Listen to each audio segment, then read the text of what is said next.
Self-care is the most important thing, I think, for everyone. I'm more effective as a mother, a business owner. Confidence comes with the promises that you keep to yourself. One of the things that I'm very insecure about is my time management. Progress is the opposite of depression. So absence is just as important as presence. I'm going to write a book. Okay, well, are you putting an hour on the calendar every single day uninterrupted without your phone and adhering to that whole hour that you said you were going to write your book?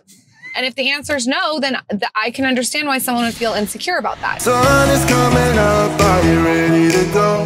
We can take it right, we can take it slow. Well, welcome back to the Road to Self-Love. It's your boy, Paul Fishman, self-love coach and you do you activist. So honored and excited to be here with the one and only Lauryn Evarts Bosstick of The Skinny Confidential. Lauryn, welcome to the show. Thank you for having me. We have had this scheduled for so long. Zaza's fault. It's Zaza's fault. I remember you said yes, and you were like, but it's going to have to wait a while. And I was like, well, why? I don't understand. I can just drive up to you.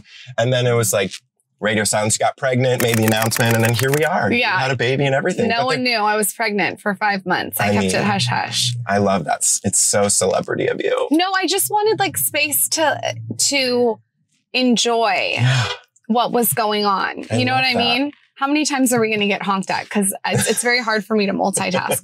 I get honked at all the time. I mean, I've had lots of practice doing this, but I'd love to hear more about self-care and why that is so important for you. Self-care is the most important thing, I think, for everyone. I'm more effective as a mother, a business owner, and a wife. I really prioritize it. I think to the point where some people probably roll their eyes. And I'm totally fine with that. I think that I hope to inspire more women, especially and men, to take the time for themselves. There is nothing wrong with spending time to feel your absolute best. Tim Ferriss said it best. He said, the way he deals with anxiety is he prevents it before it happens. And I think we're in this world where we're reactive to everything and we're not preventing. And so for me, when I do certain things in the morning or at night or during the day that promote self-care, I feel, like I said, more effective and I'm able to show up more. And I think the more successful people that I've talked to that are high performers have tactics, tools, and tips and habits that they do daily. And really, I honestly think that it makes you also a better person. Yes. So self-care and self-love are very important. Yeah. And I hope that the platforms that I have promote that, like yours. I mean, it's really important. And I love what you said, that like it helps you show up. And this is what people neglect about it so much. So like, walk us through like your top 3 have to do self-care things every day. I want to say before I say this that I hit these 85 to 90% of the time. There are days that I don't hit it, but what's interesting, on the days that I don't hit it, I need it the most. So for instance, if I'm so fucking hungover and I don't do, one of the things I'm about to tell you about, I should be doing it. Right. Or if I'm having so much anxiety and I don't do it because I'm having so much anxiety, or this is a good one, I have too much to do. My favorite one with everyone is I have too much to do and I don't have time. I don't believe in any of that. I don't have time, and there's ways to get around that. So number 1, non-negotiable for me, if I can get it in, is breath work. I started it early this year. I had horrible postpartum depression and anxiety, and I started doing breath work, and the difference in the day was astronomical. Wim Hof came on our podcast. You need to have him on. And like deep breathe with him, but don't drive because you'll pass out. I've done it. He is just amazing. And in the breath controls the adrenals and your cortisol and inflammation and stress and anxiety. And how many times are we sitting around and we forget to breathe? So breath work. And then I finish the breath work off. It's 10 minutes every day with a freezing cold 3-minute shower. If I do those 2 things, my day is 50% better just by doing that. Why do you think that is? Because I've taken time to check in with myself. I've been still and quiet. I visualize my day. So today I visualized like how I want my day to go. I also have a huge time management problem, which I'm working on. I was 15 minutes late to this. I have a time management problem. And so to be able to sit down and collect my thoughts, I think helps keep me in line with that. And then the cold shower, it's the hardest thing that I'm doing in the morning. And so it makes me feel like I can conquer the day, no matter what it throws at me. Yeah. And it tightens my pores and skin and makes me look way more snatched. So there's that too. I mean, there's always a plus side to that. I also read. I read all the time. All the time I read. Read. I read it. The first thing I do when I wake up, I don't touch my social media. I open my book app. When I go to bed, I don't touch social media. I open my book app. And that's been helpful. And then the last tip I would say is, and you already have this, so you don't need this tip, is 2 phones. Yeah, 2 phones. 2 phones if you're working the way that you and I work, which is a work phone and a personal phone. Separates it. And I have to throw this one in. The foot spa. Hole in the wall foot spa. Work on your phone. Get all your work done for 90 minutes. It's $50 to get a foot rub. I mean, it's the best tip ever. It's my favorite tip. That is the best tip. And so when you talk about this, because I think it's really interesting, your relationship also because you're a power couple and you work together, and then you talk about you're just a normal family. You have a beautiful little girl whose eyes, like, I can't even get over. I look at them and I'm just like, are those real? She has big eyes. Yeah.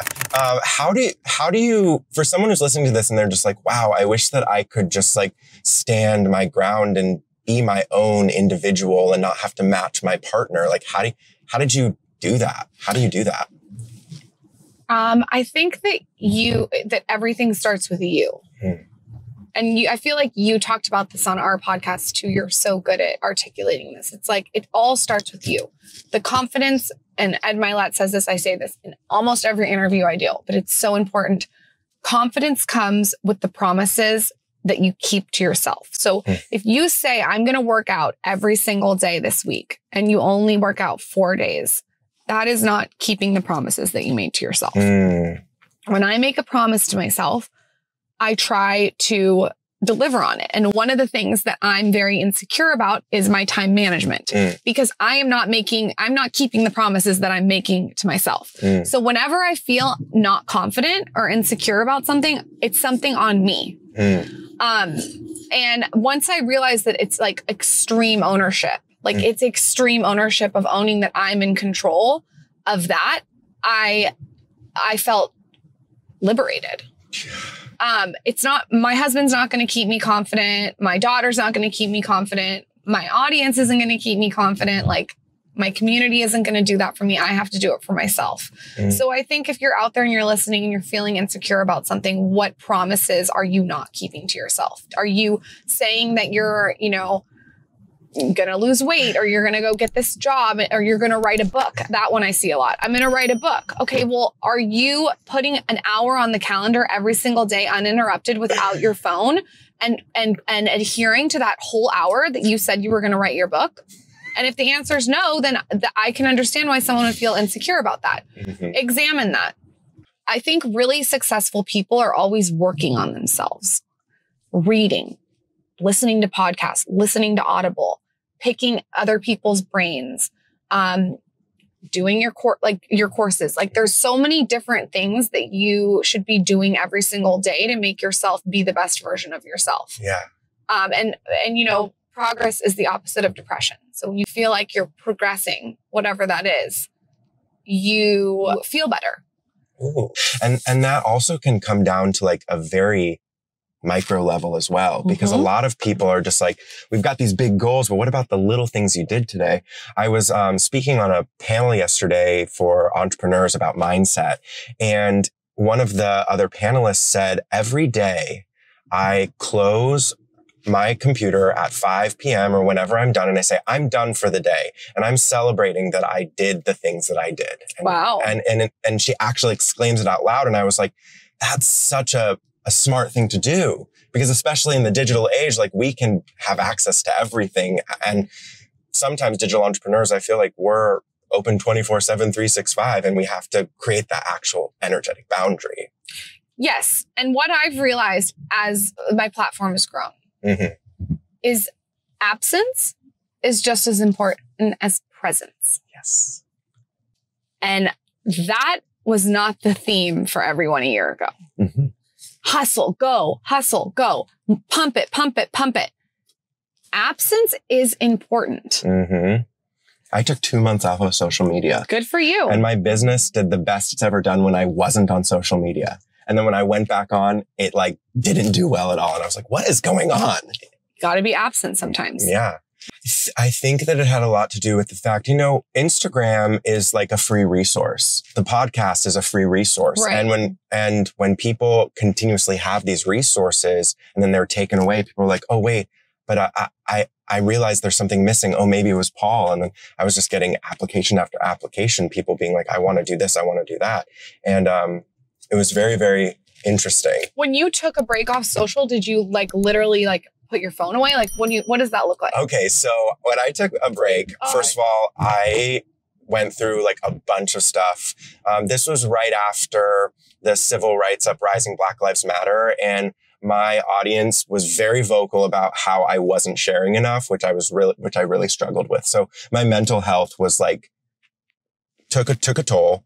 And then, like my podcast manager quit without any notice. She just 5 days before my next episode was supposed to go live. I fell on a post of a friend who was like, I'm leaving social media and, I've been like taking days off and it feels so good, which I know you inspire me because you do that. You said you do that at least once a week.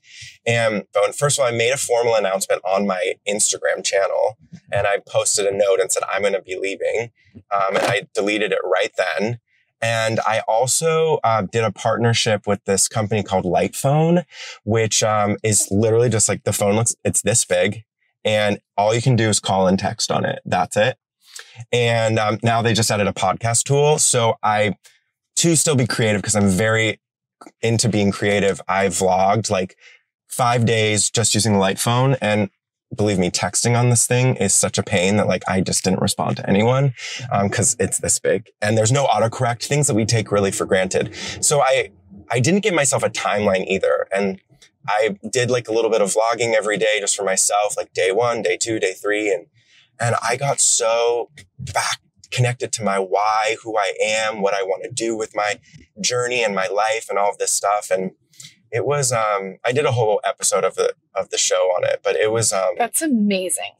It was so beautiful. And the thing is when I came back, people were like, did your business suffer?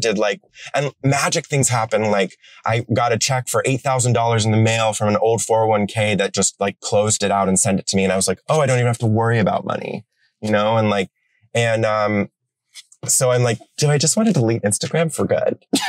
I think that the problem that's happened with social media is it's experience stretching. Mm-hmm. It's like you look at a sunset and it's the most beautiful sunset you've ever seen. And you say, wow, this sunset is so beautiful. And let's compare this to content. Wow, this content is so good. And then you look at the same sunset 2 months later, but you have a glass of chilled rosé in your hand. And you're like, oh, this can't get better. The sunset is so insane. It's so beautiful. This glass of rosé is so delicious. This is it. This is the best you can get. Then you travel to France and you see the same sunset and you have a glass of chilled rosé and you're looking at the sunset and you're like, this is it. Nothing can get better than this. And then before you know it, you're on a yacht and you're drinking the rosé and you see the sunset and you're like, this is it. This is the best. And then you go back home and you see the same sunset and it's not as impactful. Everything right now is so experience stretched. Yeah. You can see a piece of content that 5 years ago would have crushed it. And I don't mean crushed it like in an ego way, like, oh, like the creator gets likes and comments. I mean, crushed it where people are like, wow, this is really impactful. Mm-hmm. But people are so used to seeing like the most craziest shit now that no one even like gives a shit anymore. I know.